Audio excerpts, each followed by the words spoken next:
Halo semuanya, kembali lagi ke channel Tante Wiwik. Oke, yang hadir dari mana saja nih?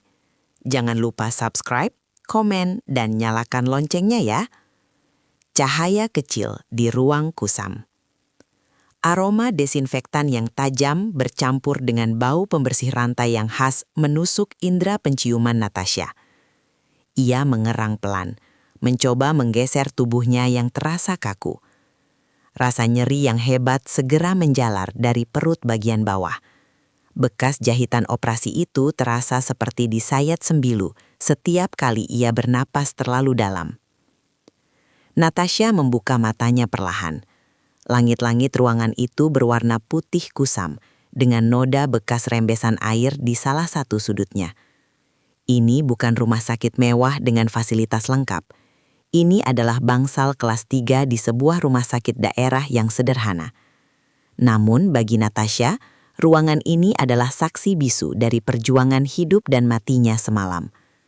Ia menoleh ke samping kiri. Di dalam boks bayi plastik yang mulai menguning, sesosok makhluk kecil terbungkus selimut merah muda. Bayi itu masih terlelap, napasnya halus dan teratur. Lala. Nama itu sudah ia siapkan bersama suaminya sejak bulan kelima kehamilan. Natasha mengulurkan tangan dengan gemetar. Jari-jarinya yang sedikit membengkak menyentuh lembut pipi mungil yang masih kemerahan itu. Seketika, rasa hangat menjalar ke seluruh nadinya, membasuh rasa sakit fisik yang ia derita. "Lala, putriku," bisiknya dengan suara serak. Air mata haru menggenang di pelupuk matanya. "Terima kasih sudah bertahan, Nak. Kita sudah berhasil melewati malam yang panjang." Namun di tengah kebahagiaan itu, sebuah lubang kosong mulai menganga di hatinya. Ia menatap ke arah pintu kamar yang tertutup rapat, berharap pintu itu akan terbuka dan menampakkan sosok pria yang ia cintai. Indra, di mana dia? Pikiran Natasha kembali ke peristiwa 12 jam yang lalu. Saat itu pukul 2 pagi, hujan turun sangat deras. Ketubannya pecah di tengah kegelapan kamar tidur. Ia mencoba membangunkan Indra, namun suaminya tidak ada di sampingnya. Ponsel Indra tidak aktif saat dihubungi berulang kali. Akhirnya, dalam keadaan kesakitan dan bersimbah peluh, Natasha harus menyeret tubuhnya ke pintu depan, mengetuk rumah tetangga untuk meminta tolong diantar ke rumah sakit. Selama proses persalinan yang melelahkan, Natasha tak henti-hentinya berdoa agar Indra muncul. Ia membayangkan Indra akan masuk ke ruang operasi dengan wajah cemas, menggenggam tangannya dan membisikkan kata-kata penyemangat. Namun hingga fajar menyingsing dan Lala lahir ke dunia, sosok itu tetap absen. Natasha melogoh meja nakas di samping tempat tidurnya, mengambil ponselnya yang retak. Layarnya masih gelap, tidak ada satupun pesan singkat, tidak ada panggilan tak terjawab dari Indra. Yang ada hanyalah sunyi yang mencekam. Mungkin dia sedang di kantor, gumam Natasha meyakinkan dirinya sendiri, meski hatinya mulai ragu. Proyek besar di luar kota itu, mungkin dia kehilangan sinyal, atau mungkin ponselnya jatuh. Ia mencoba membenarkan segala kemungkinan demi menutupi kecemasan yang mulai merayap di punggungnya seiring dengan hawa dingin AC rumah sakit. Tak lama kemudian, seorang perawat masuk dengan membawa baki makanan. "Selamat pagi Ibu Natasha, bagaimana kondisinya? Sudah lebih baik?" "Pagi Sus, perut saya masih sedikit nyeri, tapi saya rasa saya kuat," jawab Natasha sambil mencoba duduk, meski wajahnya pucat pasi. "Sus, apa ada pria yang datang menanyakan saya?" Rambutnya sedikit ikal. "Namanya Indra." Perawat itu menatap Natasha dengan tatapan kasihan yang tersembunyi. "Sejauh ini belum ada, Bu. Sejak semalam hanya tetangga Ibu yang mengantar. Administrasinya pun belum diselesaikan sepenuhnya." Jantung Natasha berdegup kencang. "Belum diselesaikan? Berapa biayanya, Sus?" Perawat itu menyebutkan sebuah angka. Bagi sebagian orang mungkin kecil, tapi bagi Natasha yang selama ini hanya mengandalkan uang belanja pas-pasan dari mertuanya, angka itu cukup besar. "Baik Sus, nanti saya urus sebelum pulang," jawab Natasha pelan. Setelah perawat itu pergi, Natasha terdiam menatap bubur hambar di depannya. Ia mengambil tas kecilnya dan memeriksa dompet.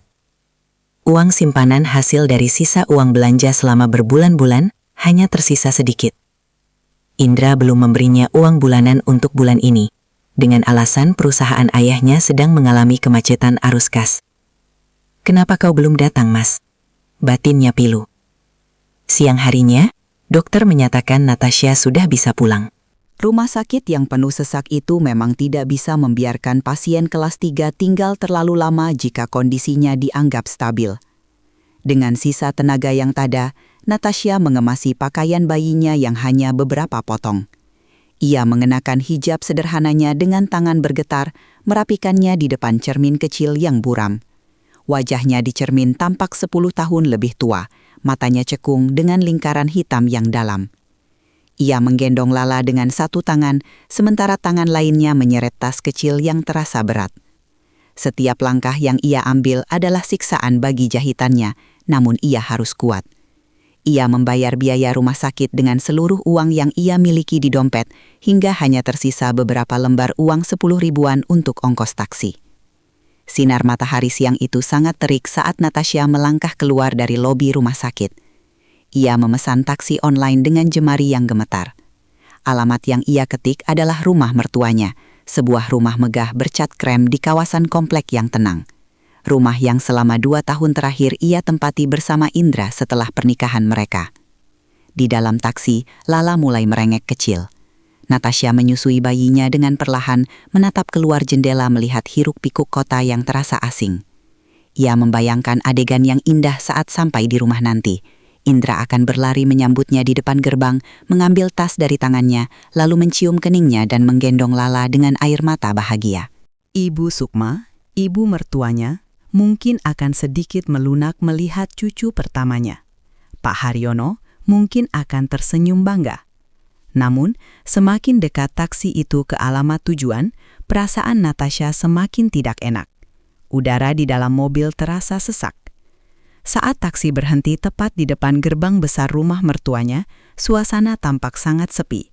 Mobil sedan perak milik Indra tidak ada di garasi. Hanya mobil hitam Pak Haryono yang terparkir rapi. Natasha turun dengan susah payah setelah membayar ongkos yang menghabiskan sisa uang terakhirnya. Ia berdiri di depan gerbang, mendekap Lala erat-erat. Angin sore berembus, menerbangkan ujung hijabnya yang kusam. Ia menekan bel. Sekali. 2 kali. Sunyi. Mas? Mas Indra? Panggilnya lirih. Pintu utama yang besar itu perlahan terbuka, namun bukan wajah Indra yang muncul dengan senyuman. Yang muncul adalah sosok Ibu Sukma berdiri tegak dengan tangan terlipat di dada. Wajahnya yang biasanya dingin kini tampak sekeras batu. Di belakangnya, Pak Haryono berdiri mematung dengan ekspresi yang sulit dibaca. Natasha tersenyum tipis, mencoba mencairkan suasana. Ibu, Pak, Natasha pulang. Lihat, ini Lala, cucu ibu dan Bata. Ia sedikit menurunkan selimut Lala agar wajah mungil itu terlihat. Namun Ibu Sukma tidak bergerak maju. Ia justru menatap Natasha dari ujung kepala hingga ujung kaki dengan tatapan penuh kebencian. Untuk apa kamu kembali ke sini, Natasha? Suara Ibu Sukma terdengar dingin dan tajam, membelah keheningan sore itu. Senyum Natasha luntur seketika. Maksud ibu? Ini rumah saya, Bu. Di mana Mas Indra? Saya sudah mencoba menghubunginya sejak semalam, tapi Indra sudah tidak ada di sini. Potong Ibu Sukma cepat. Dan rumah ini bukan lagi tempat untukmu. Kamu dan anakmu adalah pembawa sial bagi keluarga kami. Natasha tertegun. Dunia di bawah kakinya seakan runtuh seketika. Rasa nyeri di perutnya kembali datang, kali ini jauh lebih menyakitkan daripada saat di rumah sakit. Ia menatap mertuanya dengan tatapan tak percaya, sementara Lala di pelukannya mulai menangis kencang, seolah bisa merasakan badai besar yang akan segera menerjang hidup ibunya. Inilah awal dari mimpi buruk yang akan mengubah takdir Natasha selamanya. Langit sore yang semula cerah, perlahan berubah menjadi kelabu. Seolah-olah semesta turut berduka menyaksikan pemandangan di teras rumah bercat krem itu. Natasha masih mematung. Telinganya berdenging seakan baru saja mendengar ledakan besar. Kata-kata Ibu Sukma, pembawa sial, terus berputar-putar di kepalanya seperti kaset rusak. Lala, yang berada di dekapan Natasha, mulai menangis lebih kencang. Suara tangis bayi yang haus dan kedinginan itu memecah keheningan. Namun tak sedikit pun melunakkan wajah Ibu Sukma yang kaku. Ibu, apa yang Ibu bicarakan? Suara Natasha bergetar hebat. Ia mencoba melangkah maju, melewati ambang gerbang yang sedikit terbuka. Saya baru saja pulang dari rumah sakit. Saya baru melahirkan cucu ibu. Di mana Mas Indra? Saya butuh penjelasan langsung darinya. Ibu Sukma justru mundur selangkah, seolah-olah keberadaan Natasha adalah wabah yang menjijikan. Jangan sebut-sebut nama anakku dengan mulutmu itu. Sejak hari pertama kamu masuk ke rumah ini, bisnis suami saya mulai goyah. Dan puncaknya tadi malam, saat kamu mengerang kesakitan seperti orang kerasukan, proyek besar yang Indra kerjakan dibatalkan secara sepihak. Kerugian kami miliaran, Natasha, miliaran. Tapi Bu, itu tidak ada hubungannya dengan saya atau kelahiran Lala. Tangis Natasha pecah. Air mata mulai membasahi pipinya yang pucat. Persalinan adalah takdir Tuhan. Bagaimana bisa ibu menyalahkan bayi yang baru lahir? Pak Haryono, yang sejak tadi berdiri diam di belakang istrinya, akhirnya melangkah maju. Pria yang biasanya irit bicara itu menatap Natasha dengan tatapan yang lebih dingin dari es. Sudah cukup, Natasha. Kami sudah membuat keputusan. Indra sudah setuju. Dia tidak tahan lagi hidup dengan wanita yang hanya membawa beban dan kesialan bagi keluarganya. Indra setuju. Natasha terengah. Dadanya sesak luar biasa. Tidak mungkin. Mas Indra mencintai saya. Dia menantikan anak ini. Tolong, biarkan saya masuk. Saya lelah. Jahitan saya masih basah. Saya perlu tempat untuk menyusui Lala. Tempatmu bukan di sini lagi, teriak Ibu Sukma. Tanpa peringatan, Ibu Sukma masuk ke dalam rumah dan kembali dengan menyeret sebuah koper besar berwarna hitam. Koper milik Natasha yang sudah ia siapkan jauh-jauh hari untuk pindah ke kamar bayi. Dengan kasar, Ibu Sukma mendorong koper itu hingga terjatuh ke lantai teras yang kasar. Resletingnya yang rusak membuat beberapa potong pakaian bayi dan mukena milik Natasha tersembur keluar. Ini barang-barangmu. Ambil semuanya dan pergi dari sini. Natasha jatuh terduduk di lantai teras. Ia melindungi Lala dengan seluruh tubuhnya agar bayi itu tidak terkena benturan. Rasa perih di perutnya kini terasa panas membara. Mungkin jahitannya sedikit terbuka karena gerakan tiba-tiba tadi. Namun rasa sakit fisik itu tak sebanding dengan hancurnya harga diri dan hatinya. Ibu, tolong. Natasha merayap di lantai, mencoba menggapai kaki Ibu Sukma. Setidaknya izinkan saya menginap 1 malam saja. Di luar mulai gelap. Kemana saya harus membawa bayi merah ini? Saya tidak punya uang. Saya tidak punya siapa-siapa di kota ini. Ibu Sukma menepis tangan Natasha dengan kakinya. Itu bukan urusan kami. Bawa anak itu pergi. Kami tidak sudi menampung keturunan dari perempuan pembawa sial. Dan satu lagi, Ibu Sukma tersenyum sinis. Sebuah senyuman yang membuat bulu kuduk Natasha berdiri. Indra sudah menceraikanmu secara lisan tadi malam. Dia sudah pergi untuk menenangkan diri.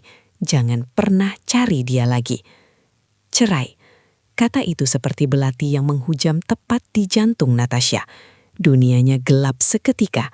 Bagaimana mungkin seorang suami yang kemarin masih mengelus perutnya dan membisikkan doa-doa tiba-tiba membuangnya hanya dalam waktu semalam? Bagaimana mungkin ikatan pernikahan selama 2 tahun putus begitu saja di teras rumah yang dingin ini? Pak Haryono, tolong saya. Natasha menatap ayah mertuanya, mencari sisa-sisa kemanusiaan di sana. Bapak juga seorang ayah. Apa Bapak tega melihat cucu Bapak terlantar di jalanan? Pak Haryono hanya membuang muka. Kami tidak punya cucu. Pergilah sebelum saya memanggil keamanan komplek untuk menyeretmu keluar dengan cara yang lebih kasar. Pintu kayu jati yang besar itu ditutup dengan bantingan keras. Brak! Suara kunci yang diputar dari dalam terdengar seperti vonis mati bagi Natasha. Ia terdiam di teras, dikelilingi oleh pakaian yang berserakan dan tangisan lalai yang semakin memilukan. Ia mencoba berdiri, namun kakinya terasa lemas seperti jeli. Dengan tangan gemetar, ia memasukkan kembali pakaian-pakaian itu ke dalam koper seadanya. Tangannya menyentuh sebuah baju bayi mungil bergambar beruang yang dibelinya bersama Indra bulan lalu. Kenangan itu kini terasa seperti racun. Natasha menyeret kopernya perlahan menuju gerbang luar. Setiap tarikan koper membuat perutnya berdenyut hebat, namun ia tidak berani berhenti. Ia takut jika ia pingsan di sini, mereka benar-benar akan membiarkannya mati. Ia sampai di trotoar depan rumah. Jalanan komplek mulai gelap, lampu-lampu jalan mulai menyala satu persatu. Ia terduduk di atas kopernya, memeluk Lala yang kini mulai melemah tangisannya karena kelelahan. "Maafkan ibu, nak. Maafkan ibu," isak Natasha. Ia mencium kening bayinya yang terasa hangat. Tiba-tiba, suara deru mesin mobil terdengar dari arah garasi rumah mertuanya. Gerbang otomatis terbuka pelan. Natasha mendongak dengan secercah harapan. Apakah Indra kembali? Apakah dia akan menyelamatkanku? Mobil hitam milik Pak Haryono melaju keluar. Di balik kemudi, Pak Haryono menatap lurus ke depan tanpa menoleh sedikit pun ke arah Natasha yang terduduk lemas di trotoar. Di sampingnya, Ibu Sukma duduk dengan angkuh, memperbaiki letak kacamata hitamnya meski hari sudah mulai gelap. Namun saat mobil itu melewati Natasha, matanya menangkap sesuatu di kursi belakang. Jantungnya berhenti berdetak sesaat. Indra ada di sana. Suaminya duduk mematung di kursi belakang. Wajahnya sangat pucat. Matanya sembab dan tampak kosong. Natasha berteriak sekuat tenaga. "Mas Indra! Mas, ini aku. Ini Lala." Indra menoleh perlahan. Mata mereka bertemu melalui kaca mobil yang setengah transparan.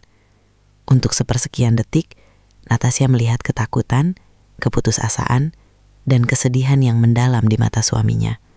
Indra tampak seperti seseorang yang telah hancur jiwanya.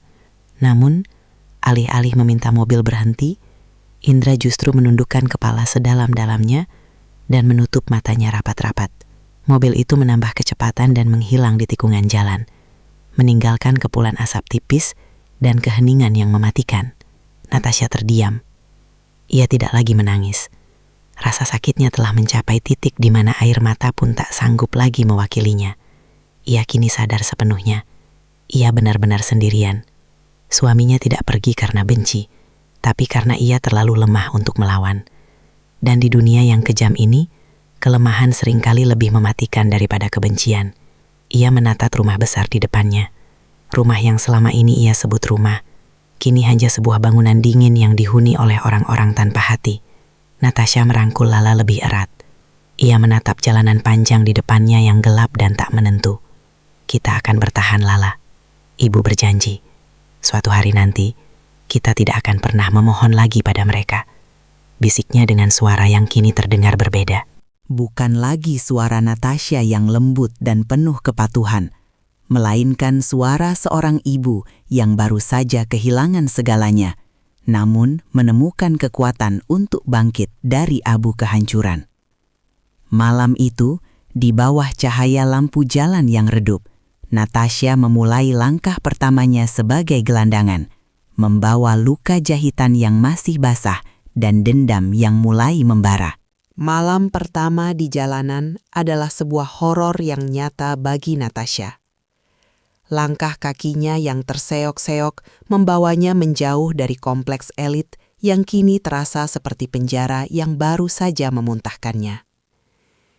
Koper besar yang ia seret menimbulkan suara gesekan kasar di atas aspal, suara yang seolah-olah mengejek setiap langkah kekalahannya. Di pelukannya, Lala sudah terlalu lelah untuk menangis. Bayi kecil itu hanya mengeluarkan suara rintihan halus yang mencekik batin Natasha. "Tahan, nak. Ibu akan cari tempat berteduh," bisiknya dengan bibir yang membiru. Luka di perutnya tidak lagi sekadar berdenyut. Rasanya seolah ada besi panas yang ditekankan ke kulitnya. Natasha merasa ada cairan hangat yang merembes di balik kain gamisnya. Darah atau mungkin airan serosa dari jahitan yang mulai meradang. Namun, ia tidak boleh berhenti. Di kota sebesar Jakarta, seorang wanita yang sendirian dengan bayi merah adalah sasaran empuk bagi kegelapan malam. Setelah berjalan hampir 2 jam, ia sampai di sebuah emperan toko yang sudah tutup di dekat terminal bus. Aroma bensin, asap knalpot, dan sampah busuk menyambutnya. Ia duduk bersandar pada pintu besi rolling door yang dingin. Dengan tangan gemetar, ia membuka kancing bajunya, mencoba menyusui Lala. Namun, air susunya seolah mampet. Stres yang luar biasa dan rasa lapar yang mulai menyerang membuat tubuhnya gagal memproduksi nutrisi bagi bayinya. "Keluar, Nak. Kumohon, keluarlah." Natasha memohon pada tubuhnya sendiri.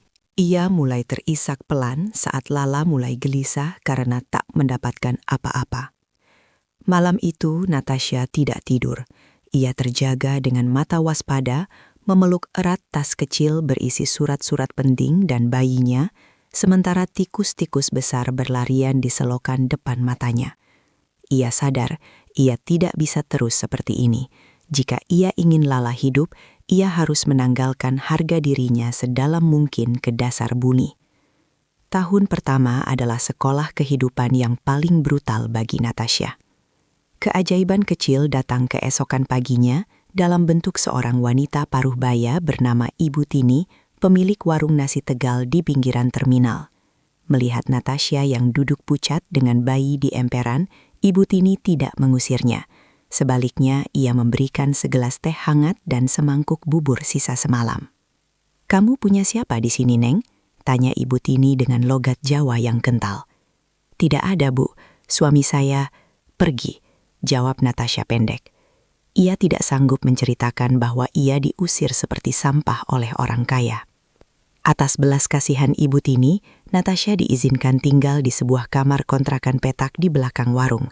Ukurannya tak lebih dari 3 kali 4 meter.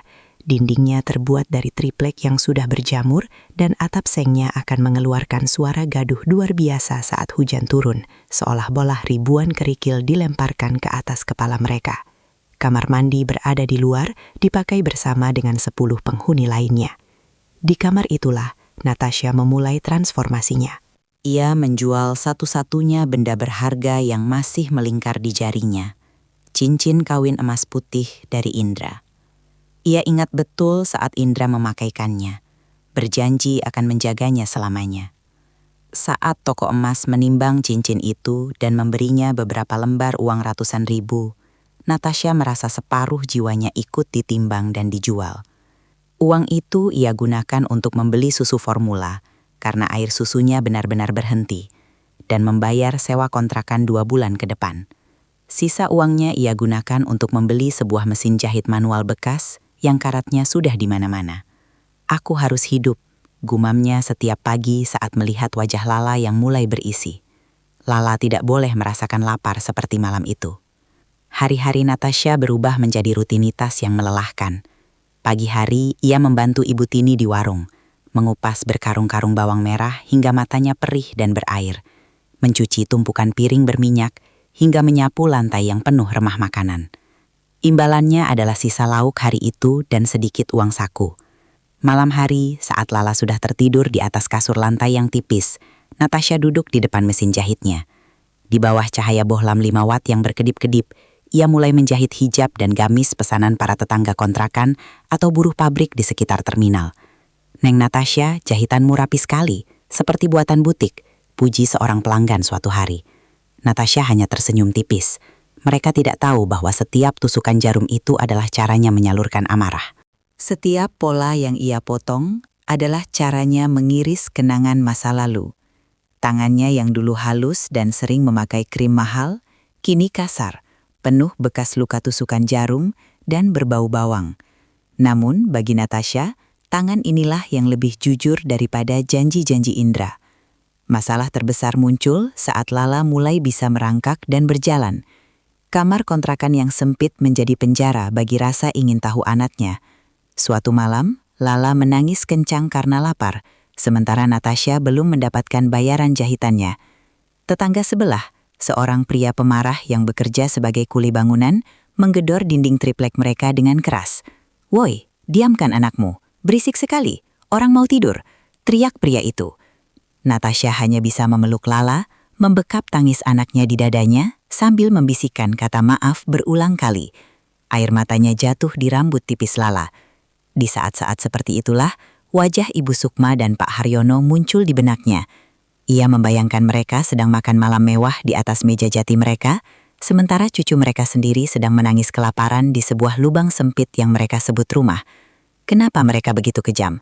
tanya Natasha pada kegelapan. Pikiran tentang Indra juga sering datang tanpa diundang. Apakah pria itu mencari mereka? Apakah dia merindukan putrinya? Namun, setiap kali harapan itu muncul, Natasha akan mengingat tatapan kosong Indra di dalam mobil malam itu. Pria itu sudah mati baginya. Indra yang ia cintai sudah terkubur di teras rumah mewah itu. Memasuki akhir tahun pertama, Natasha mulai dikenal sebagai penjahit keliling yang handal.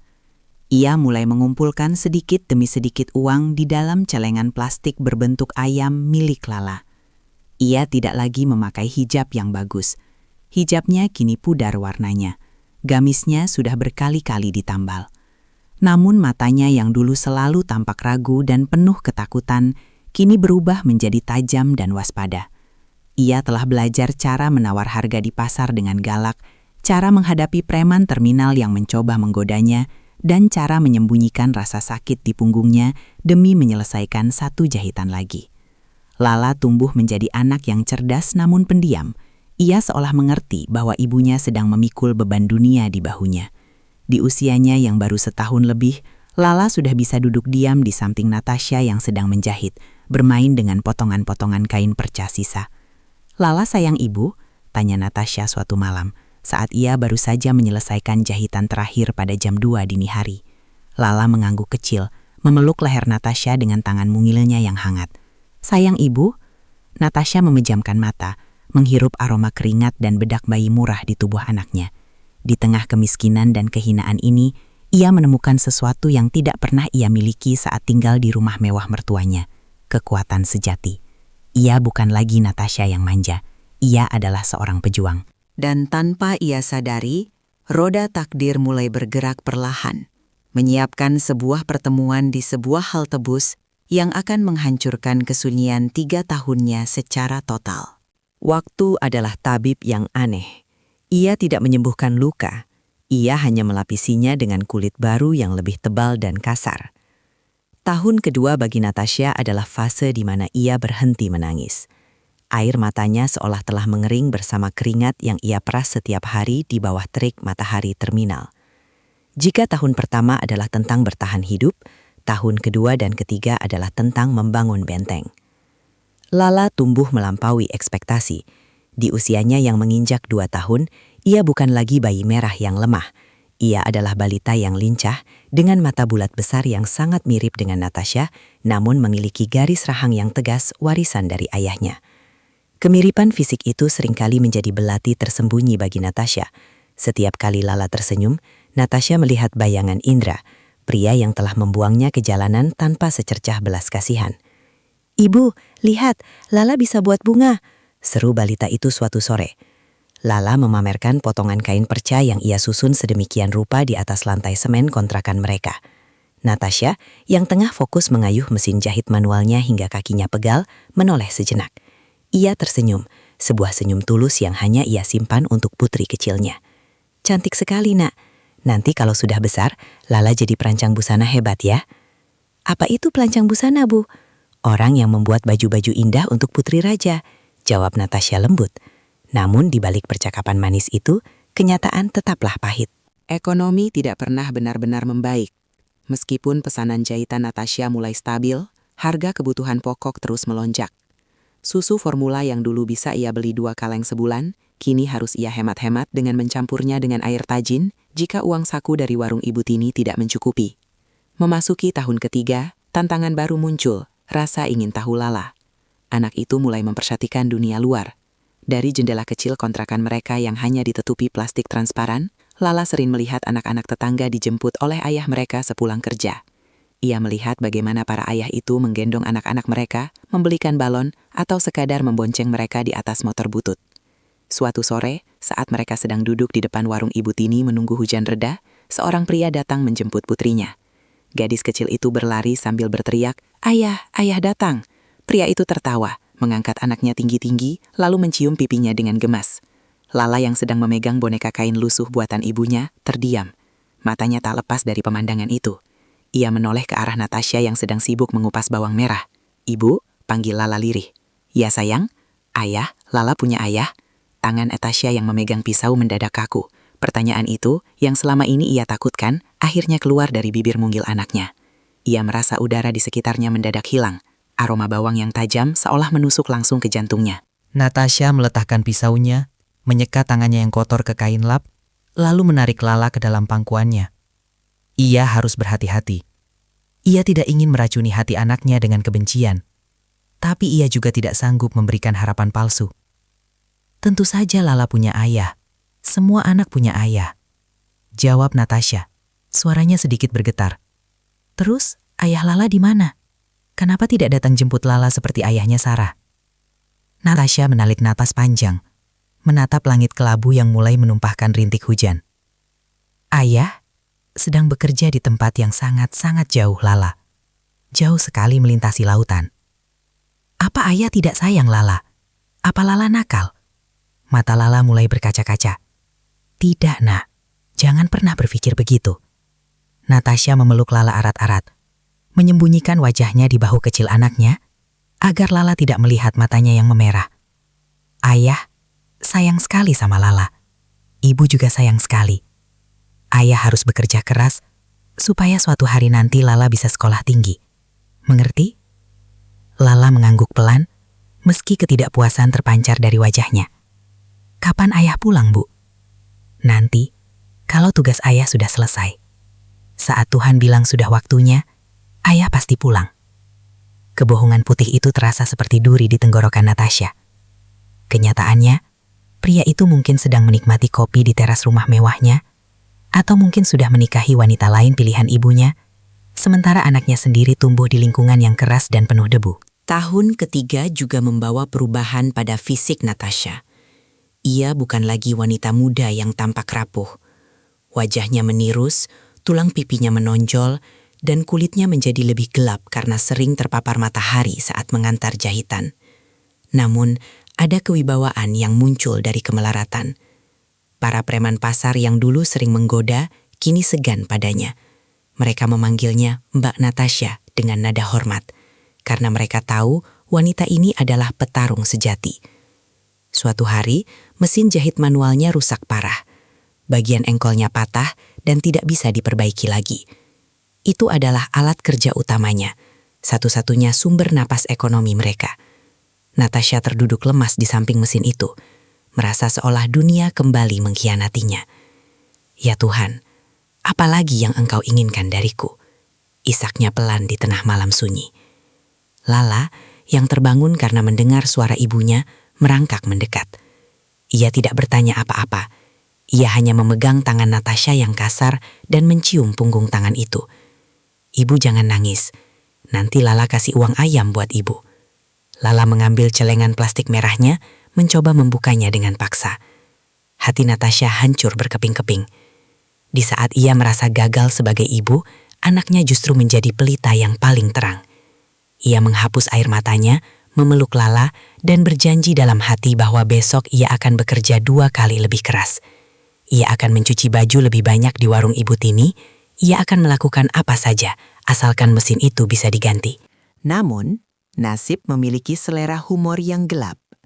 Beberapa hari sebelum ulang tahun Lala yang ketiga, Natasha mendapatkan pesanan jahitan besar untuk seragam sebuah panti asuhan. Ia harus mengambil bahan kain di pasar besar di pusat kota. Karena tidak ada yang menjaga Lala, ia terpaksa membawa putrinya ikut serta. Hari itu Jakarta sangat panas, polusi udara terasa mencekik leher. Natasha menggendong Lala yang mulai kelelahan. Setelah mendapatkan gulungan kain yang cukup berat, ia berjalan menuju halte bus. Ia harus berhemat, setiap rupiah sangat berarti untuk biaya sekolah PAUD Lala bulan depan. Di halte bus yang ramai dan penuh sesak oleh orang-orang yang tampak lelah, Natasha berdiri di pojok. Ia menyeka keringat di dahinya dengan ujung hijabnya yang sudah pudar warnanya. Lala merengek minta es teh manis, dan Natasha menghitung sisa koin di sakunya. Cukup. Saat itulah, sebuah mobil sedan hitam mengkilap, jenis mobil yang harganya setara dengan 1.000 kontrakan Natasha, melambat dan berhenti tepat di depan halte. Keberadaan mobil itu sangat mencolok di antara angkot-angkot yang berkarat dan bus kota yang berasap hitam. Kaca jendela belakang yang gelap perlahan turun. Natasha tidak terlalu memperhatikan pada awalnya. Ia sibuk merapikan gendongan Lala. Namun saat sebuah suara memanggil namanya, dunianya seolah berhenti berputar. Natasha, itu kamu. Suara itu tegas, jernih, dan membawa wibawa yang luar biasa. Suara yang sangat familiar dari masa kecilnya yang jauh. Natasha mendongak. Di dalam kemewahan kabin mobil itu, duduk seorang wanita paruh baya dengan pakaian blazer desainer dan kacamata hitam yang bertengger di kepalanya yang berhijab sutra. Wanita itu menatap Natasha dengan tatapan ngeri, seolah melihat hantu. "Tante, Mayang," bisik Natasha, lidahnya mendadak keluar. Wanita itu adalah adik dari almarhumah ibunya, orang yang selama ini menetap di London dan memutuskan tak setelah Natasha menikah dengan Indra karena tidak merestui hubungan itu. Tante Mayang membuka pintu mobil, turun ke trotoar yang kotor, tanpa memperdulikan sepatu mahalnya terkena debu. Ia menatap penampilan Natasha, hijab lusuh, baju penuh noda bawang, dan wajah yang kering. Lalu matanya beralih ke Lala yang sedang memegang erat leher ibunya. "Ya Tuhan, Natasha, apa yang terjadi padamu? Kemana suamimu? Kenapa kamu terlihat seperti ini?" Suara Tante Mayang meninggi, menarik perhatian orang-orang di halte. Natasha tidak bisa menjawab. Tenggorokannya tersumbat oleh ribuan emosi yang meledak sekaligus. Rasa malu, haru, takut, dan amarah bercampur menjadi satu. "Masuk ke mobil.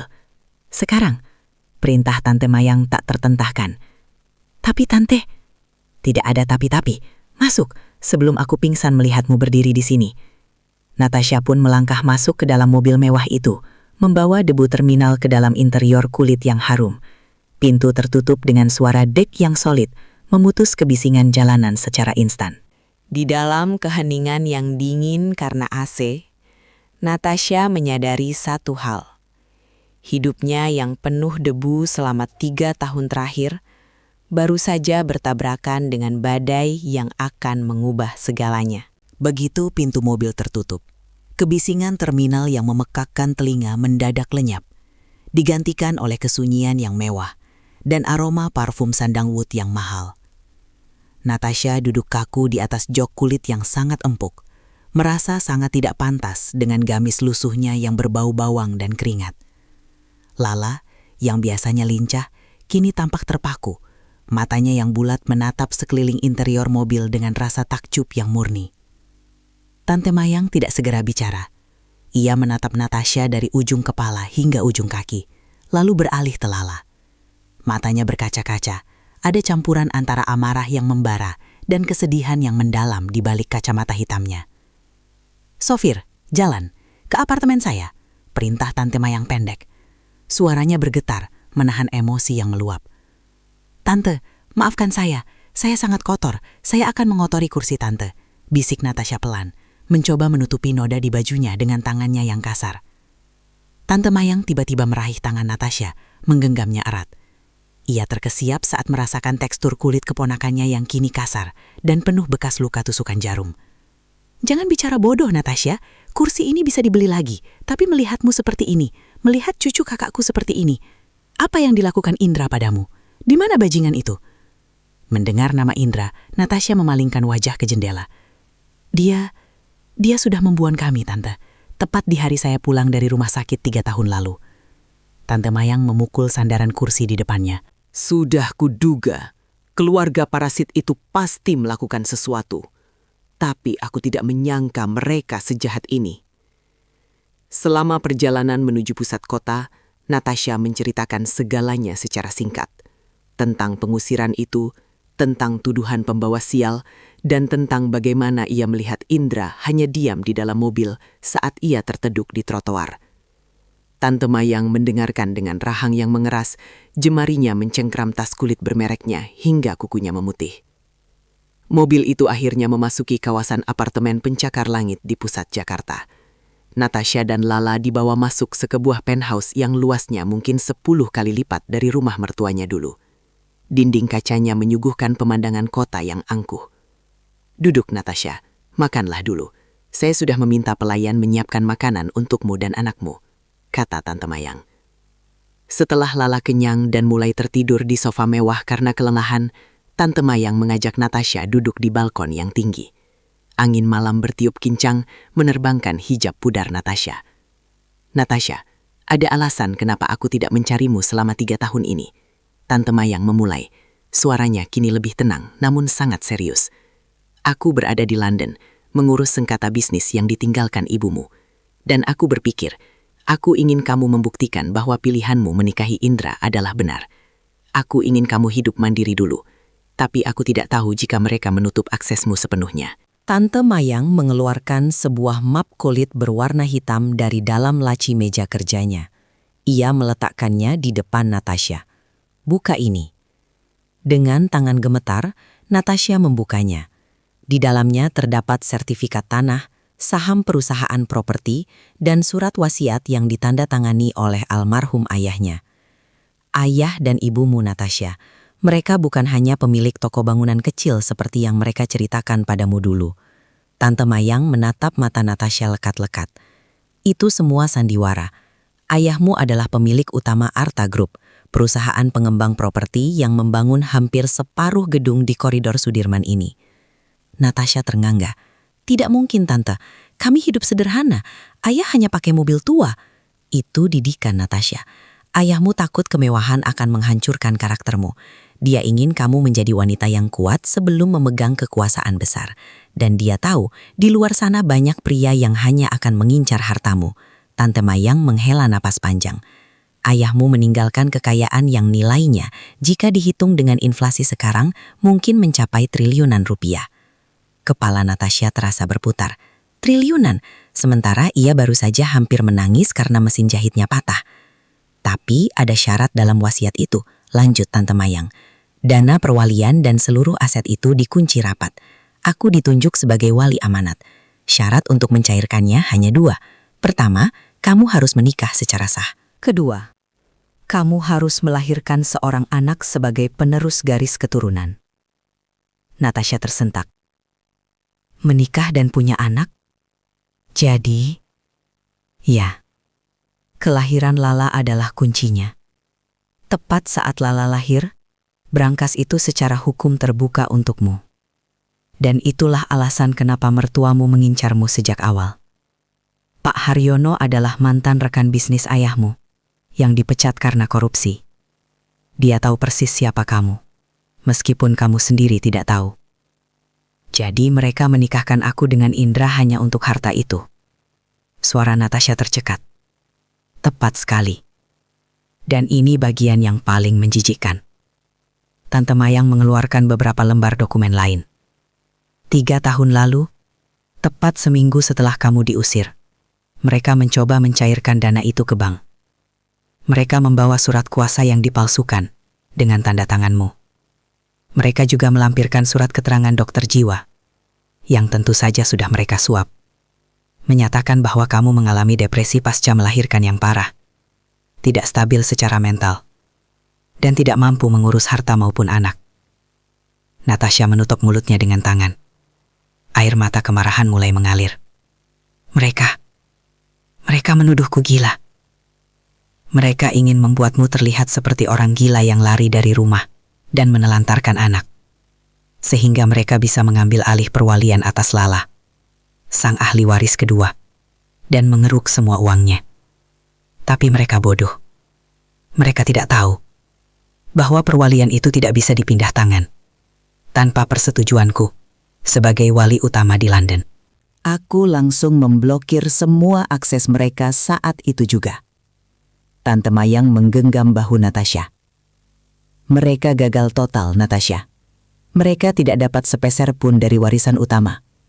Itulah sebabnya mereka membuangmu. Karena bagimu, kunci itu sudah tidak berguna jika mereka tidak bisa memilikinya. Mereka berharap kamu mati di jalanan, agar mereka bisa memalsukan kematianmu dan mencoba lagi. Natasha terdiam dalam keheningan yang mencekam. 3 tahun penderitaannya, tangis lapar Lala, jahitan yang meradang di emperan toko. Semua itu terjadi karena kerakusan satu keluarga yang ia anggap sebagai keluarga sendiri. Ia teringat wajah Ibu Sukma yang angkuh dan tatapan kosong Indra di dalam mobil. Tante, mereka harus membayar, desis Natasha. Suaranya tidak lagi gemetar. Ada nada dingin yang muncul dari dasar jiwanya yang paling gelap. Tante Mayang tersenyum tipis. sebuah senyuman yang mematikan. Itulah alasanku di sini, sayang. Besok adalah ulang tahun Lala yang ketiga. Secara hukum, besok adalah hari di mana seluruh aset ini beralih sepenuhnya ke tanganmu. Besok, kamu bukan lagi penjahit dari terminal. Tante Mayang berdiri, menunjuk ke arah pintu kamar mandi mewah di apartemen itu. Mandilah, ada pakaian baru untukmu. Kita tidak akan membiarkan mereka menang. Kita akan mengambil kembali rumah orang tuamu yang sekarang mereka tempati dengan uang hasil mencuri tabungan pribadimu. Apa yang harus saya lakukan, Tante? Tanya Natasha. Matanya kini berkilat tajam. Hancurkan mereka dengan cara yang paling elegan, jawab Tante Mayang. Kita mulai dengan mendatangi bank besok pagi, lalu kita akan bertamu ke rumah mereka. Aku ingin melihat wajah Ibu Sukma saat dia menyadari bahwa pembawa sial yang dia usir adalah pemilik dari setiap inci tanah yang dia injak. Malam itu, Natasha tidak bisa tidur, bukan karena suara tikus atau panasnya atap seng, melainkan karena api dendam yang membakar dadanya. Ia menatap Lala yang tertidur di kasur sutra. "Lala, ayah tidak sedang bekerja jauh," bisik Natasha pelan. "Ayah dan nenekmu sedang menunggu hukuman mereka, dan ibu yang akan mengantarkannya. Roda takdir telah berputar penuh, dan besok Jakarta akan mengenal sosok Natasha yang baru." Sinar matahari pagi menembus jendela kaca penthouse yang menjulang tinggi, membasuh wajah Natasha yang baru saja terbangun dari tidur paling nyenyak selama 3 tahun terakhir. Namun kenyamanan tempat tidur sutra itu tidak membuatnya terlena.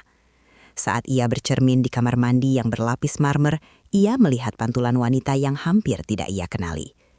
Tante Mayang telah menyiapkan segalanya. Seorang perias profesional dan penata gaya datang atas perintahnya. "Hapus semua jejak debu terminal dari wajahmu, Natasha," ujar Tante Mayang tegas. "Hari ini, dunia harus melihat siapa pemilik Arta Group yang sebenarnya." Rambut Natasha yang sebelumnya kusam dan rontok kini dirawat hingga berkilau. Wajahnya yang tirus dipulas dengan riasan tipis namun berkelas, menonjolkan tulang pipinya yang tegas, bukti dari kerasnya hidup yang telah ia lalui. Ia mengenakan gamis sutra berwarna emerald dengan potongan minimalis namun memancarkan kemewahan, dipadukan dengan hijab senada yang ditata elegan. Tangannya yang kasar tetap menjadi pengingat akan masa lalunya, namun kini dihiasi sebuah jam tangan klasik peninggalan ibunya yang harganya bisa membeli 10 rumah mertuanya. "Ibu cantik sekali," gumam Lala yang sudah mengenakan gaun putih cantik. Anak itu tampak seperti boneka porselen, bersih dan bercahaya. "Lala juga cantik. Mulai hari ini, tidak ada yang boleh membuat kita menangis lagi," jawab Natasha sambil mencium kening putrinya. Pukul 10 pagi.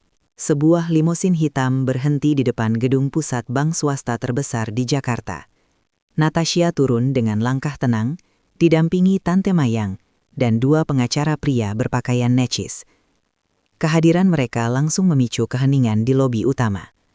Satpam dan staf bank membungkuk hormat, mengira mereka adalah tamu kenegaraan.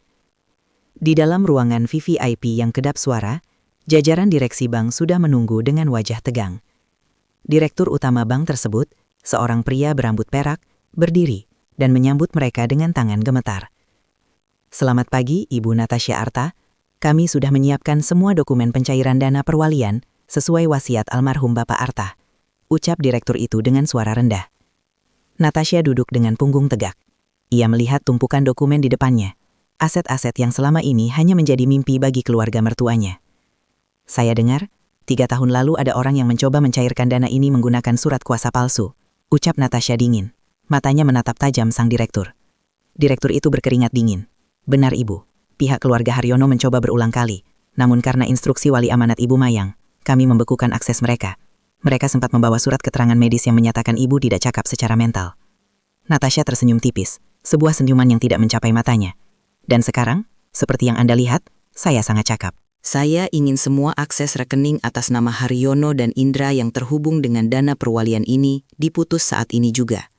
Sita semua fasilitas yang mereka gunakan menggunakan jaminan aset Arta Group." "Baik, Ibu. Proses pemblokiran dan penyitaan aset berjalan sekarang juga." Natasha menandatangani berkas terakhir dengan goresan pena yang mantap. Dalam satu tanda tangan itu, ia baru saja mencabut napas ekonomi keluarga yang telah membuangnya. Ia berdiri, membetulkan letak hijabnya, dan menatap Tante Mayang. "Sekarang, mari kita beri kejutan ulang tahun untuk Lala di rumah lama orang tua saya," ajak Natasha. "Saya ingin melihat apakah Ibu Sukma masih bisa merasa angkuh saat ia menyadari bahwa bahkan udara yang ia hirup di rumah itu adalah milik saya." Mobil mewah itu meluncur membelah kemacetan menuju sebuah rumah yang 3 tahun lalu menjadi saksi bisu pengusiran seorang ibu dan bayi merahnya. Panggung telah siap dan sang pemeran utama telah kembali untuk mengambil haknya. Mobil mewah yang membawa Natasha berhenti tepat di depan gerbang rumah bercat krem itu. Rumah yang dalam ingatannya adalah tempat paling dingin di dunia. Natasha menatap pagar besi tinggi itu melalui kaca jendela yang gelap. 3 tahun lalu, ia merangkak keluar dari sini dengan jahitan yang berdarah. Hari ini, ia kembali dengan kuasa yang sanggup meratakan rumah ini dalam sekejap. "Siap sayang?" tanya Tante Mayang, menggenggam lembut tangan Natasha. Natasha menarik napas panjang. Aroma parfum mahalnya memenuhi kabin mobil, mengusir sisa-sisa trauma yang mencoba bangkit. "Sangat siap, Tante." Turun dari mobil, Natasha melangkah dengan langkah yang tenang namun penuh wibawa. Langkahnya tidak lagi gemetar. Sepatu hak tingginya mengetuk aspal dengan suara klik-klik yang tegas, seolah sedang menghitung detik-detik kehancuran keluarga di dalam sana. Di sampingnya, Lala menggandeng erat tangannya, menatap rumah besar itu dengan rasa asing. Natasha menekan bel. Suaranya bergema di dalam rumah yang sunyi itu. Pintu utama terbuka. Ibu Sukma muncul dengan daster sutra yang tampak mulai kusam, dan wajah yang terlihat jauh lebih tua dan kusam. Ia sedang mengomel pada seorang pelayan saat ia menoleh ke arah gerbang. Matanya menyipit, mencoba mengenali sosok wanita elegan yang berdiri di depan rumahnya. "Siapa ya? Mau cari siapa?" tanya Ibu Sukma dengan nada angkuh yang masih tersisa, meski kini bicaranya tak selantang dulu. Natasha perlahan membuka kacamata hitamnya. Matanya yang tajam menatap langsung ke manik mata Ibu Sukma. "Apa Ibu sudah lupa dengan pembawa sial yang Ibu usir 3 tahun lalu?" Ibu Sukma mematung. Wajahnya mendadak pucat pasi, seperti baru saja melihat hantu di siang bolong. Bibirnya bergetar, mencoba mengeluarkan kata-kata, namun hanya suara tercekat yang keluar. Natasha?" "Bukan, Bu. Ini adalah pemilik sah rumah yang Ibu tempati secara ilegal." Suara Natasha terdengar dingin dan datar. Di saat yang sama, Pak Haryono dan Indra keluar dari ruang tengah, tertarik dengan suara keributan di depan. Indra yang tampak kurus dan tidak terawat, seketika membeku saat melihat Natasha. Gelas air di tangannya terlepas, pecah berkeping-keping di atas lantai marmer. "Natasha? Itu benar kamu?" gumam Indra dengan suara parau. Ia mencoba melangkah mendekat, namun Tante Mayang segera maju berdiri di depan Natasha. "Jangan berani mendekat, Indra," bentak Tante Mayang. "Atau pengacara kami akan menambahkan pasal pelecehan ke dalam daftar tuntutan hukum kalian." Ibu Sukma mencoba menguasai diri. Ia tertawa sumbing, sebuah tawa yang dipaksakan. "Oh, jadi sekarang kamu kembali dengan gaya seperti ini? Pasti kamu jadi simpanan orang kaya, kan? Jangan harap bisa masuk ke rumah kami lagi dengan drama ini." Natasha tersenyum tipis, sebuah senyuman yang membuat Ibu Sukma merinding. Ia mengeluarkan sebuah map berwarna merah dan melemparkannya ke teras, tepat di bawah kaki Ibu Sukma. "Baca itu, Bu. Itu adalah surat perintah pengosongan aset. Rumah ini, mobil yang ada di garasi, bahkan perabotan yang Ibu pakai, semuanya dibeli menggunakan dana perwalian Arta Group milik saya yang kalian curi secara sepihak. Dan karena hari ini perwalian saya sudah cair sepenuhnya, saya mencabut semua hak pakai kalian." "Apa maksudmu?" teriak Pak Haryono, mencoba mengambil map itu dengan tangan gemetar. "Artinya," Natasha melangkah maju, menatap mereka satu persatu dengan tatapan menghancurkan. "Kalian punya waktu 1 jam untuk mengepak barang-barang asli milik kalian sendiri, yang saya yakin tidak banyak, dan pergi dari properti milik saya. Jika tidak, pihak keamanan yang saya bawa akan menyeret kalian keluar seperti sampah." Dunia keluarga Haryono seolah runtuh seketika di bawah terik matahari siang itu. Suasana di teras rumah itu mendadak mencekam.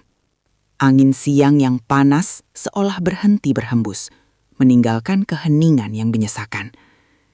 Ibu Sukma menatap surat perintah pengosongan itu dengan tangan gemetar. Wajahnya yang semula angkuh, kini berubah menjadi pucat pasi, seperti kertas yang diremas. "Ini tidak mungkin, ini pasti palsu," pekik Ibu Sukma. Suaranya melengking tinggi, namun syarat dengan ketakutan. "Haryono, katakan pada mereka kalau ini semua bohong. Rumah ini milik kita." Pak Haryono tidak menjawab. Ia hanya menatap dokumen di tangannya dengan mata yang nanar. Sebagai orang yang pernah berkecimpung di dunia bisnis, ia tahu persis keaslian segel hukum dan kop surat perusahaan Arta Group. Segala tipu daya yang ia bangun selama 3 tahun, pemalsuan surat kuasa, penyogokan dokter jiwa, hingga penggunaan dana gelap, kini runtuh dalam sekali pukul. "Sudah terlambat, Pak Haryono," ucap Tante Mayang dengan nada menghina. "Semua rekening kalian sudah dibekukan sejak 2 jam yang lalu. Bahkan kartu kredit yang ada di dompet istri Anda sekarang hanyalah kepingan plastik tak berguna." Indra melangkah maju, melewati pecah gelas di lantai. Matanya tertuju pada Lala yang bersembunyi di balik kaki Natasha. "Natasha, maafkan aku." Suaranya parau, pecah oleh isak tangis yang tertahan. "Aku tidak punya pilihan. Ibu dan ayah mengancamku. Mereka bilang jika aku tidak menuruti mereka, mereka akan mencelakaimu dan bayi kita. Aku pengecut." Natasha menatap suaminya, atau pria yang pernah menjadi suaminya, dengan tatapan dingin yang tak tersentuh. "Kamu memang pengecut, Indra, tapi alasanmu tidak akan pernah menghapus kenyataan bahwa kamu membiarkan istrimu yang baru melahirkan tidur di emperan toko. Kamu membiarkan anakmu menangis kelaparan di kontrakan sempit, sementara kamu duduk di sofa empuk ini. Aku mencari kalian, Natasha. Sumpah demi Tuhan, aku mencarimu," seru Indra putus asa. "Kamu mencariku tanpa berniat melepaskan kenyamanan rumah ini," potong Natasha tajam. "Itu bukan cinta, Indra. Itu hanyalah rasa bersalah untuk menenangkan nuranimu yang sudah mati." Lala menarik-narik ujung gamis Natasha. "Ibu, ini siapa?" tanya balita itu, menunjuk Indra dengan polos. Hati Indra seolah disayat sembilu mendengar pertanyaan itu. Anaknya sendiri tidak mengenalinya. "Lala, ini ayah, Nak." "Lala tidak punya ayah," jawab Natasha tegas. Suaranya tak menyisakan ruang untuk negosiasi. "Ayah Lala sudah lama meninggal di teras rumah ini 3 tahun lalu." Tiba-tiba, sebuah mobil bak terbuka dan beberapa pria berbadan tegap dengan seragam keamanan masuk ke halaman rumah. Mereka adalah tim eksekusi aset yang dibawa oleh pengacara Natasha. "Waktu kalian tinggal 45 menit. Natasha melirik jam tangannya yang mewah. "Bawa pakaian kalian saja. Perhiasan, tas bermerek, dan jam tangan yang kalian beli menggunakan uang tabunganku, semuanya harus ditinggalkan. Itu adalah kompensasi atas penderitaanku selama 3 tahun. Ibu Sukma histeris. Ia mencoba memukul salah satu petugas keamanan, namun dengan mudah dihalau. Ia jatuh terduduk di lantai marmer yang ia bangga-banggakan, menangis meraung-raung, meratapi kemewahannya yang terbang dalam sekejap. Natasha berbalik, tidak sudi melihat pemandangan menjijikan itu lebih lama lagi. Ia menggendong Lala dan berjalan menuju mobil limusinnya. "Kita mau kemana, Ibu?" tanya Lala. "Kita mau pulang ke rumah kita yang sebenarnya, sayang. Rumah yang penuh cahaya," jawab Natasha lembut. Sementara di belakangnya, suara tangisan dan teriakan kehancuran keluarga Haryono menjadi musik latar bagi kemenangan pribadinya. Limusin hitam itu melaju meninggalkan kompleks perumahan yang kini riuh oleh suara sirene dan teriakan Ibu Sukma. Natasha tidak menoleh sedikitpun. Fokusnya kini tertuju pada sebuah bangunan di kawasan yang lebih tenang. Sebuah rumah kolonial tua yang dikelilingi taman luas dan pohon-pohon rindang. Itulah rumah peninggalan orang tua Natasha yang asli, aset yang selama ini disewakan secara ilegal oleh Pak Haryono kepada pihak ketiga. 2 jam sebelumnya, pengacara Natasha telah memastikan penyewa tersebut pindah dengan kompensasi penuh, dan kini rumah itu telah kembali ke pelukan pemilik sahnya. Begitu pintu gerbang kayu yang kokoh terbuka, Natasha merasakan sebuah kehangatan yang asing namun akrab. "Ini rumah kakek dan nenek Lala," bisik Natasha saat mereka menginjakan kaki di ruang tamu yang berplafon tinggi. Sinar matahari sore menerobos melalui celah ventilasi, menyinari debu-debu yang menari di udara, menciptakan suasana magis yang tenang. Tante Mayang tersenyum lebar. Aku sudah meminta tim kebersihan untuk membereskan lantai bawah. Kamar lamamu masih sama seperti dulu, Natasha, hanya sedikit berdebu. Sementara Natasha mulai menata hidup barunya, kabar tentang kejatuhan keluarga Haryono menyebar cepat seperti api di padang rumput kering. Tanpa uang sepeser pun di rekening, mereka terpaksa menginap di sebuah losmen murah di pinggiran kota malam itu. Ibu Sukma yang biasanya mengenakan sutra, kini harus tidur di atas kasur yang berbau apek, terus-menerus merutuki nasibnya. Indra duduk di sudut kamar losmen yang sempit itu, menatap tangannya yang kosong. Ia telah kehilangan segalanya. Istri yang hebat, anak yang cantik, dan martabatnya sebagai laki-laki. Setiap kali ia memejamkan mata, ia melihat wajah dingin Natasha, dan pertanyaan polos Lala yang menghancurkan hatinya. Beberapa hari kemudian, tuntutan hukum resmi dilayangkan. Pak Haryono dan Ibu Sukma dilaporkan atas dugaan penipuan, pemalsuan dokumen otentik, dan penggelapan dana perwalian. Mereka tidak punya uang untuk menyewa pengacara hebat. Mereka yang dulu begitu berkuasa, kini harus mengantre di kantor polisi dengan pakaian yang mulai kusut. Di sisi lain, Natasha mulai melakukan perubahan besar. Langkah pertamanya adalah mendatangi warung Ibu Tini. Ia datang tidak dengan das terlusuh, melainkan dengan mobil mewah yang membuat warga terminal terperangah. Ibu Tini, Natasha memeluk wanita tua yang telah menyelamatkannya itu. Terima kasih sudah menjadi ibu bagi saya saat dunia membuang saya. Natasha tidak hanya memberikan sejumlah uang sebagai balas budi. Ia membeli tanah di samping warung Ibu Tini dan mendirikan sebuah rumah jahit arta. Sebuah pusat pelatihan menjahit bagi ibu-ibu tunggal dan orang-orang jalanan, agar mereka memiliki keahlian untuk bertahan hidup. Ia ingin penderitaannya selama 3 tahun menjadi berkah bagi orang lain.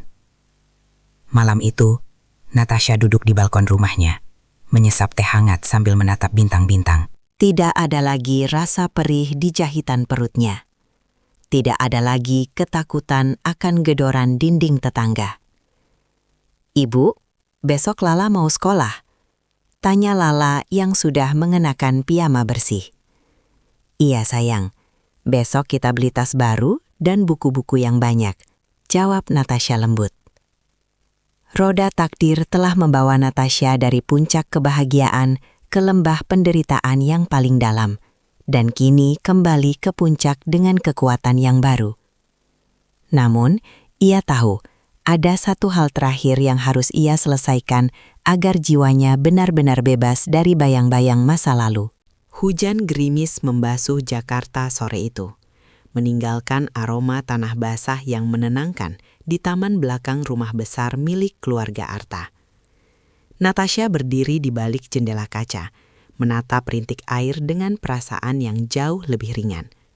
Hari ini adalah titik akhir dari sebuah babak panjang yang melelahkan. Sebuah ketukan pelan di pintu membubarkan lamunannya. Tante Mayang masuk dengan ekspresi datar. Dia sudah di depan Natasha. Pengacara sudah menyiapkan dokumennya. "Kamu yakin ingin menemuinya sendirian?" Natasha mengangguk pasti. "Aku butuh ini agar bisa melangkah maju tanpa menoleh lagi, Tante." Di ruang tamu, Indra duduk dengan bahu merosot. Pria itu tampak hancur, pakaiannya berantakan dan matanya cekung karena kurang tidur. Ia datang bukan lagi sebagai seorang tuan muda, melainkan sebagai pria yang telah kehilangan segalanya. Saat Natasha masuk, Indra segera berdiri, mencoba melangkah mendekat namun tertahan oleh tatapan tajam Natasha. "Ini dokumen kesepakatan akhir kita, Indra," ucap Natasha, meletakkan map biru di atas meja marmer. "Aku sudah membayar semua hutang pribadi yang kalian buat atas namaku, agar kalian tidak berakhir di penjara karena kasus penggelapan aset perusahaan. Itu adalah kompensasi terakhirku untukmu, sebagai tanda bahwa aku tidak ingin berurusan lagi dengan keluargamu." Indra menatap dokumen itu dengan tangan gemetar. "Natasha, aku tidak butuh uangnya. Aku hanya ingin satu kesempatan untuk menjadi ayah bagi Lala. Aku mohon." Lala memiliki masa depan yang cerah, Indra. Dan masa depan itu tidak melibatkan seseorang yang membiarkannya terlunta-lunta demi kenyamanan pribadinya. Suara Natasha terdengar tenang namun sekeras baja. "Hak asuh penuh ada di tanganku. Kamu boleh melihatnya dari jauh, tapi jangan pernah muncul di hadapannya sebagai ayah. Biarkan dia tumbuh dengan ingatan bahwa ayahnya adalah pahlawan yang bekerja jauh, bukan seorang pengecut yang bersembunyi di ketiak ibunya. Indra terisak, menutupi wajahnya dengan tangan. Ia menandatangani dokumen itu dengan sisa-sisa harga diri yang hancur. Dengan tanda tangan itu, ia resmi melepaskan segala klaim atas Natasha dan Lala. Setelah Indra pergi dengan langkah gontai di bawah rintik hujan, Natasha menarik napas panjang. Ia merasa seolah beban seberat gunung baru saja diangkat dari pundaknya. Ia berjalan menuju ruang bermain, di mana Lala sedang sibuk menggambar dengan krayon warna-warni. "Ibu, lihat, Lala gambar rumah kita. Ada ibu, ada Lala, dan ada Tante Mayang," seru Lala riang menunjukkan kertas gambarnya yang penuh warna. Natasha berlutut memeluk putri kecilnya erat-erat. Kehangatan tubuh Lala adalah bukti nyata bahwa ia telah menang dalam pertempuran hidup yang paling brutal. Ia telah membuktikan bahwa meskipun seseorang diinjak seperti debu, jika ia memiliki kekuatan cinta dan tekad, ia bisa bangkit menjadi berlian yang tak terhancurkan. Keluarga Haryono kini hanya tinggal kenangan pahit. Ibu Sukma dan suaminya pindah ke sebuah desa terpencil di kampung halaman mereka. Hidup dalam kesederhanaan yang selama ini mereka hina. Sementara Indra, ia harus memulai hidup dari nol di kota lain, selamanya dihantui oleh bayangan istri dan anak yang tak pernah benar-benar ia miliki. Malam itu, Natasha duduk di balkon sambil melihat bintang-bintang yang mulai bermunculan setelah hujan. Ia bukan lagi Natasha yang lemah, bukan lagi penjahit yang bersembunyi dari gedoran dinding. Ia adalah Natasha Arta, seorang ibu, seorang pejuang, dan pemilik masa depannya sendiri. "Selamat ulang tahun yang ketiga, Lala sayang," bisik Natasha saat mencium kening anaknya yang sudah terlelap. "Terima kasih sudah lahir ke dunia. Karenamu, ibu menemukan kekuatan untuk menjadi pemenang." Fajar baru telah menyingsing, dan kali ini cahaya itu tidak akan pernah padam lagi. Tamat. Terima kasih telah mengikuti perjalanan Natasha dan Lala. Apakah ada bagian lain yang ingin Anda kembangkan, atau ada ide cerita baru yang ingin kita susun bersama?